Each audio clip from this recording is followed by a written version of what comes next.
नमस्कार, राधे राधे। मैं अर्जुन राजौरी आपके अपने ही यूट्यूब चैनल हमारी कोचिंग में आपका हार्दिक अभिनंदन करता हूँ।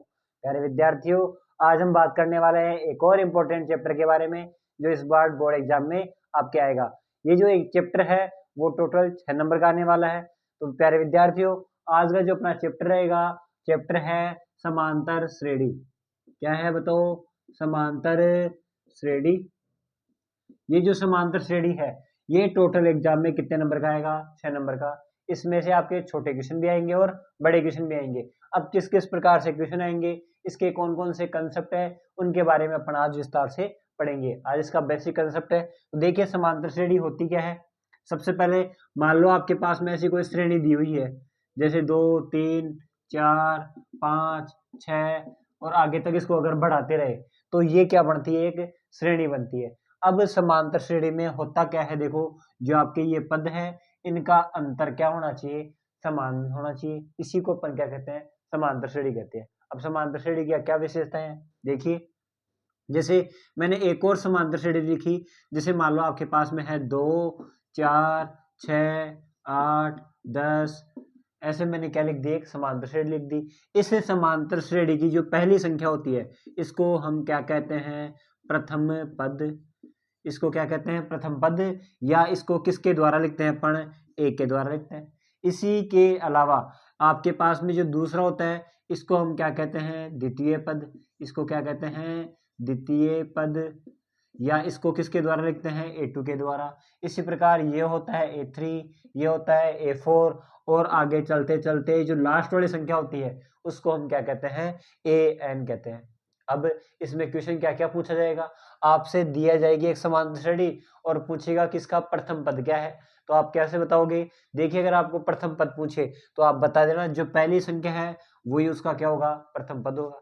इसके अलावा एक आपसे इसके बारे में पूछा जाता है सार्व अंतर। क्या पूछा जाएगा? सार्व अंतर, जिसको डिफरेंस या डेरिवेशन डिफरेंस बोलते हैं। ये डिफरेंस या सार्व अंतर है, किस प्रकार से निकालना है?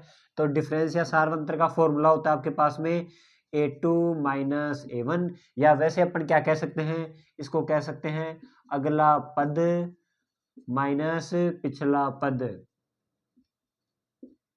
अगला पद माइनस पिछला पद, यानी आगे वाले पद में से यदि हम पीछे वाला पद माइनस करेंगे तो आपके पास में क्या मिल जाएगा? सार्वंतर डी मिल जाएगा। सार्वंतर डी के अलावा एक आता है आपके पास में an का फॉर्मूला। ये an क्या होता है? तो देखिए प्यारे विद्यार्थियों, आपसे an यानी आपसे पूछेगा कि 10वां पद क्या होगा, 20वां पद क्या होगा, 30वां पद क्या होगा, तब आपको निकालना पड़ेगा an। और an का मतलब होता है जैसे 12वां पद निकालना हो, 20वां पद निकालना हो, 30वां पद निकालना हो। जैसे मान लो अपने को निकालना है 30, इसी प्रकार आपको क्या निकालना हो? nवां पद निकालना हो। तो इसका एक फॉर्मूला होता है। फॉर्मूला क्या होता है बताओ? a plus n minus 1 into में क्या होता है आपके पास में? d होता है। वापस से सुनना प्यारे विद्यार्थियों, आपको इस प्रकार की एक समांतर श्रेणी दी जाएगी।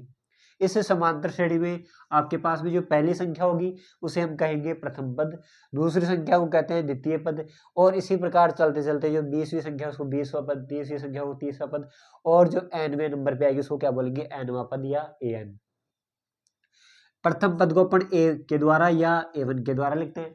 इसके अलावा एक होता है आपके पास में सार्वंतर या डी या जो सार्वंतर होता है वो क्या होता है आपके पास में? A2 माइनस A1, या इसका और फॉर्मूला क्या हो सकता है? अगला पद माइनस पिछला पद। सही है। यानी डी को अपन ऐसा भी तो लिख सकते हैं ना, A3 माइनस A2। क्यों?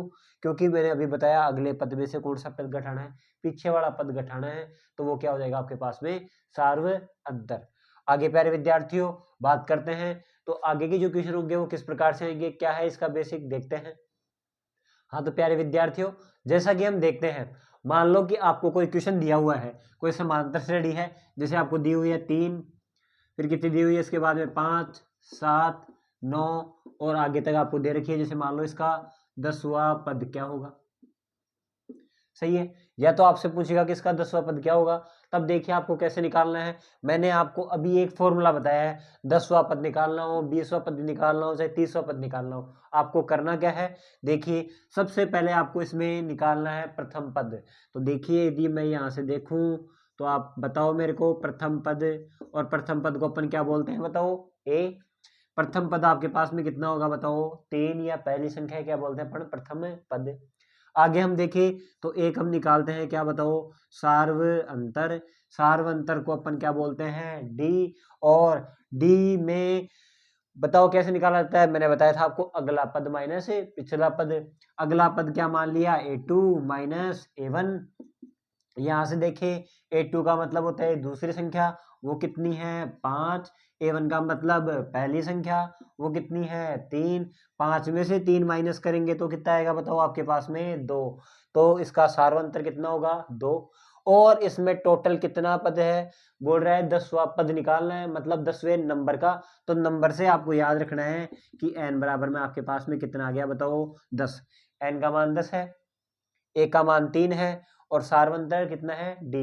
निकालना क्या है आपको, इसमें निकालना है 10वां पद, यानी 10वें नंबर पे संख्या क्या होगी। आपने फॉर्मूला पढ़ा था, क्या पढ़ा था, an बराबर में a plus n minus 1 into में d। तो देखिए a n की जगह क्या रखोगे आप, 10, यानी 10वें नंबर का पद बराबर में a, और a की जगह देखो आपके पास में क्या आएगा, a का मतलब मैंने भी क्या बताया था, प्रथम पद। प्रथम पद कितना होगा, 3 प्लस n माइनस 1। n कितना है यहाँ पर, 10।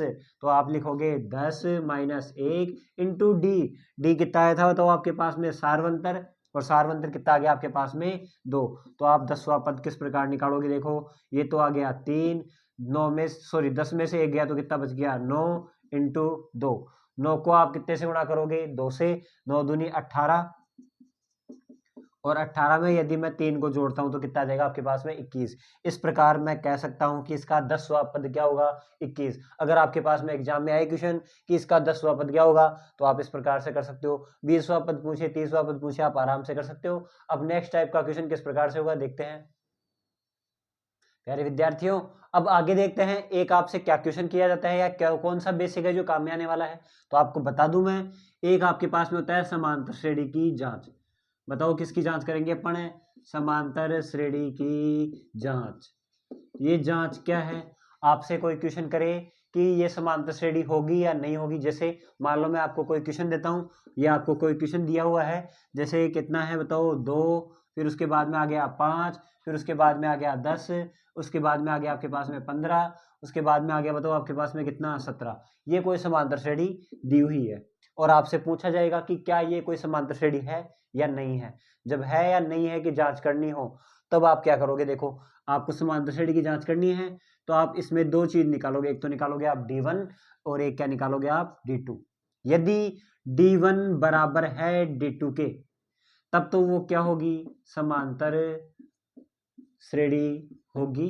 और यदि d1 बराबर नहीं है किसके, d2 के, तब वो समांतर श्रेणी नहीं होगी। देखते हैं, देखें अपन कैसे करना है। समांतर श्रेणी होगी या नहीं होगी, इसके लिए अपने को एक तो निकालना पड़ेगा d1 और एक d2। अब d1 और d2 क्या है देखते हैं। d1 और d2 देखना हो तो आपको देखो बहुत सिंपल है। जब आपको d1 निकालना होगा तब आप क्या करोगे, एक तो निकालोगे a2 माइनस a1, वो तो होगा आपके पास में d1।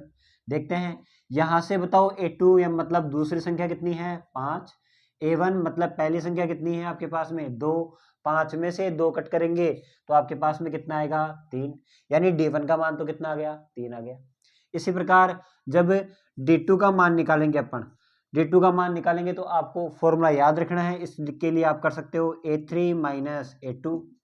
a3 का मतलब तीसरी संख्या, और a2 का मतलब दूसरी संख्या। तो तीसरी संख्या यानी 10 में से 5 घटाओगे तो कितना आ गया आपके पास में, 5।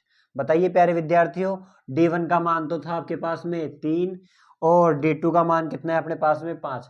तो क्या d1 और d2 बराबर है क्या, तो आप बोलोगे कि d1 और d2 बराबर नहीं है। अतः यह समांतर श्रेणी के पद, अतः यह समांतर श्रेणी के पद नहीं होंगे।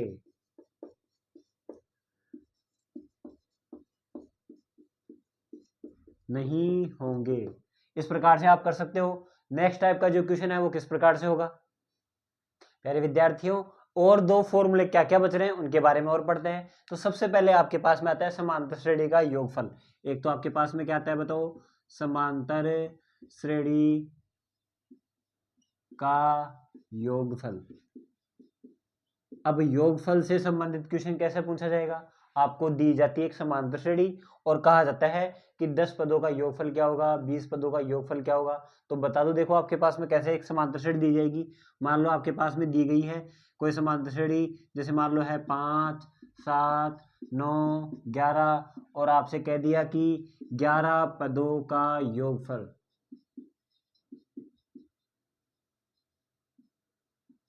आपको 11 पदों का योगफल निकालना है। तो देखिए आप क्या करोगे, सबसे पहले इसमें ध्यान रखना है, एक तो थी आपके पास में प्रथम पद, वही सेम क्या होता है, प्रथम पद ए। तो बताओ प्रथम पद ए को क्या बोलोगे आप, 5। एक होता है आपके पास में सार्वंतर, सार्वंतर को आप क्या कहते हो, डी। डी क्या होता है, सार्वंतर, और सार्वंतर का फॉर्मूला क्या था, तो a2 माइनस a1। आपको a2 माइनस a1 निकालना है, तो वो कितना आएगा, 7 माइनस 5, मतलब आपके पास में कितना आ जाएगा, 2। एक होता है आपके पास में n, तो मैंने बताया था कितने पदों का, जैसे 10 पदों का निकालना है तो n का मान 10 होगा, 20 पदों का निकालना है तो n का मान कितना होगा, 20, और आपको कितना दे रखा है, 11 पदों का योगफल। तो आप n का मान कितना निकालोगे, 11। आगे देखें तो देखो योगफल निकालना हो तो योगफल के अपने पास में दो फॉर्मूले होते हैं एस एन बराबर में, कितने होते हैं, दो। पहला जो योगफल का फॉर्मूला होता है एस एन बराबर में, वो क्या होता है, एन अपॉन में 2, 2a plus n minus 1 into में डी। एक तो योगफल का फॉर्मूला ये होता है, दूसरा फॉर्मूला क्या होता है, एन अपॉन में 2, एक होता है ए प्लस एल, इस एल को अपन ए एन भी बोल सकते हैं, मतलब एल या ए एन कुछ भी बोल दो। अब आप बोलोगे कि सर फिर इन दोनों फॉर्मूले में से कौन सा फॉर्मूला कब यूज करना है, ये भी तो पता होना चाहिए।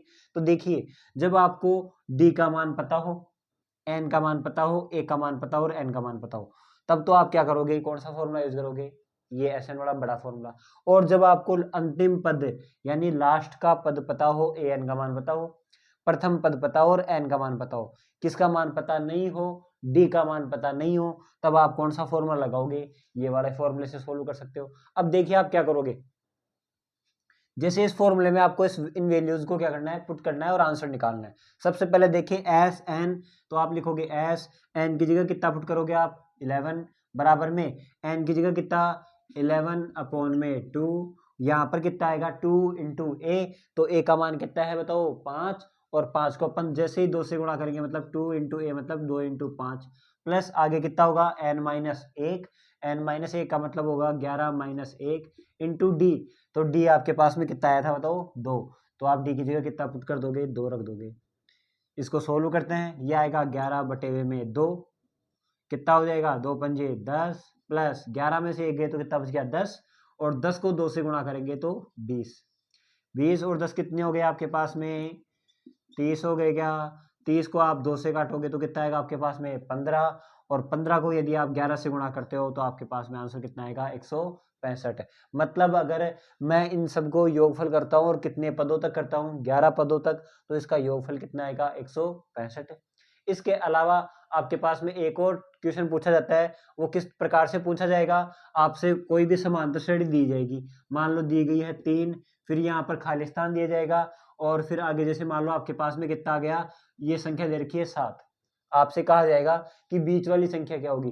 तो जब बीच वाली संख्या निकालनी हो तो ध्यान रखना, बीच वाली संख्या का फॉर्मूला होता है इसमें, बीच वाली संख्या के लिए आपको क्या करना है, इन दोनों संख्याओं को जोड़ते हैं, मतलब आप इनको a और b मान लेते हो, तो a प्लस बी बटे में कितना करते हो अपन, 2 करते हैं। a का मान कितना है बताओ, 3, प्लस b का मान कितना है, 7 बटे में 2, तो 3 को और 7 को जोड़ेंगे तो आपके पास में कितना आ जाएगा, 10, और 10 में 2 का भाग देंगे तो कितना आ जाएगा आपके पास में, 5। इस प्रकार आपसे अगर कोई मध्य पद पूछे तो मध्य पद का फॉर्मूला क्या होता है, a प्लस बी बटे में 2। इस प्रकार से आप मध्य पद निकाल सकते हो। तो बताओ मध्य पद कितना आ गया, 5। देखिए यही थी कि अपने पास में सारणी। तो देखिए समांतर श्रेणी में अपने पास में ये जो दे रखा है, इसका मध्य पद कितना हो सकता है, अपन 7 निकाल सकते हैं, चाहे आप ऐड करके देख लो। 5 में अगर 9 ऐड करेंगे तो कितना आएगा आपके पास में, 14, और 14 में अगर अपन 2 का भाग देंगे तो आपके पास में आंसर कितना आएगा, 7। ये आज समांतर श्रेणी का बेसिक कंप्लीट होता है। आगे की जो समांतर श्रेणी के क्वेश्चन होंगे 5.1 के, 5.2 के, वो आपको अगले वीडियो में मिल जाएंगे। अगर आपको हमारे वीडियो अच्छा लगे तो लाइक और शेयर जरूर करें। धन्यवाद।